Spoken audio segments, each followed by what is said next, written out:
Hello everyone, welcome to my mini vlog. आणि आज आम्ही दोघं निघालो आहे नाटकाला जायला. आमच्यासोबत ग्रुप पण होता आणि आम्ही आलो आहे बालगंधर्व रंगमंदिर पुणे येथे.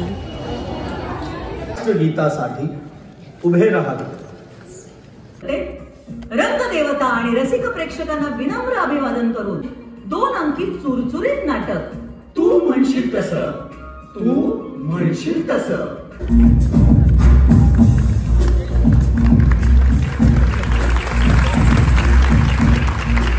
नाटकाचा पहिला भाग संपल्यानंतर इंटरव्हलमध्ये आम्ही आलो वडापाव खायला. फॅन फाउंडेशन निर्मित तू म्हणशील तसं या नाटकाचा आज सादर होत असलेला प्रयोग क्रमांक 400 सादर करीत सो येस, छान होतं नाटक. कपल्सवर होतं त्यामुळे मज्जा पण आली आणि ॲक्टिंग पण खूप खूप खूप सुंदर होती. Thank you, bye.